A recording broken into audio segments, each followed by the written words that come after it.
can it gather momentum in isolation? I mean, you talked about people of like minds, people who adhere to similar ideologies. There are a lot of parties that adhere to that same ideology or something very similar. So would you not kind of look into the idea of potentially working with other parties to build something larger that can take hold? Well, I can tell you that I actually spend a lot of time and money trying to persuade the mushroom parties to merge. But it seems to me that, like most Nigerians, they are contented with the complementary cards they carry, chairman of B&J party. But really, that is neither here nor there. In any case, contrary to what you said, most of the parties were not based on ideology. They are not based on any clearly defined values. They are just throwing promises. We will do this, we will do that, not within the framework of a clearly discernible ideology. We want to have a conservative party, far-right party, left of center, right of center. Those are the kind of things you need to make choices rational. So, but SDP is distinct in the fact that it is an ideological party. Okay, well, you'll have to pay for marketing SDP on our program. But let's quickly go back to the rules that have been amended, to the act that has been amended. You are saying that you're happy with some of the amendments. You seem to be happy with it at all. You've highlighted electronic voting. Yes. But then, you know, you've seen one particular amendment, Section 25, which has caused an uproar in terms of the order of the elections. Is your party worried about that? No, not really. But I think, again, this is part of the problem with the elites. We often don't look at the national interest. We are often driven by class interest or group interest. I believe that the motivation for that amendment is suspect. I think it's primarily that, look, this president may not sell this time around. In the past, they all rode on the back of the president to where they are. And so, but this time around, it doesn't look like a good product. So we don't want to be adversely affected. So let our own elections pass. Let his own be the last. That's the rationale. Everybody knows that. We are all politicians. We know their problem. But that should not be a basis for making laws.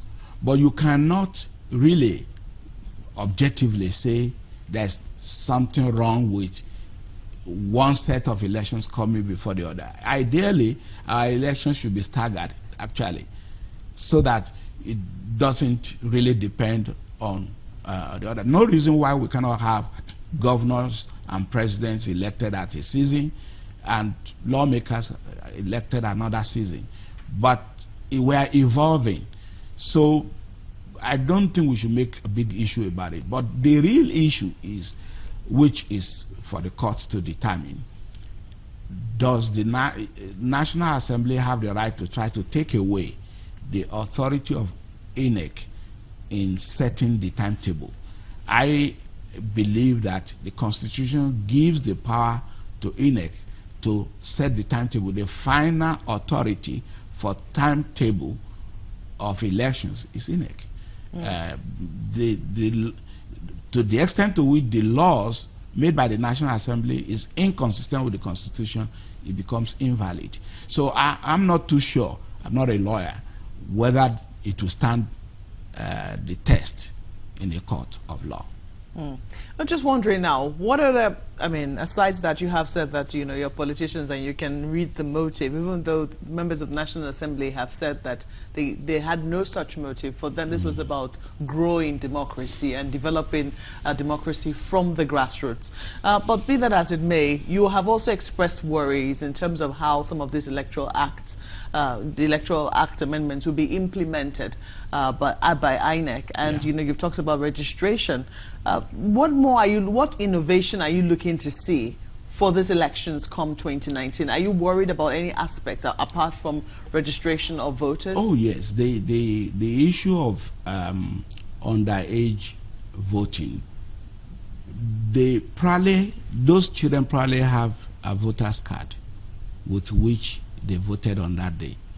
It will either be a voter's card that was registered with ghost names or registered with the names of the children, but it's more likely to be voters card registered with ghost names. Now, and that's the problem we have in Nigeria. With ghost names, but you know you can register without a thumbprint. No, you can register. You are not supposed to register without a proper biometrics. But it happened. It happened. And people were registering more than once, which is not supposed to be, but it happens. It's not only that. I'm aware of the fact that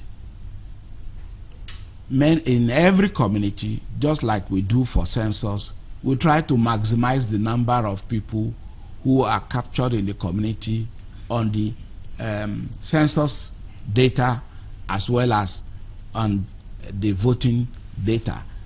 We have this misguided notion that it has to do with resource allocation in the future. But so you have a voters register that is 4 times more than the actual voters that will come out.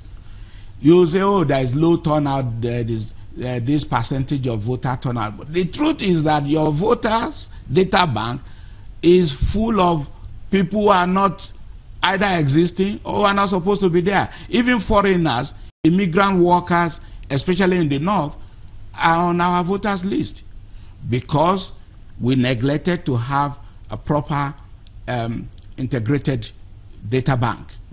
So INEC should clean all of this up. You need to clean it up. Well, we have to thank you most kindly for coming on Zora Easily. We have totally run out of time. Mr. John Dara is a member of the SDP.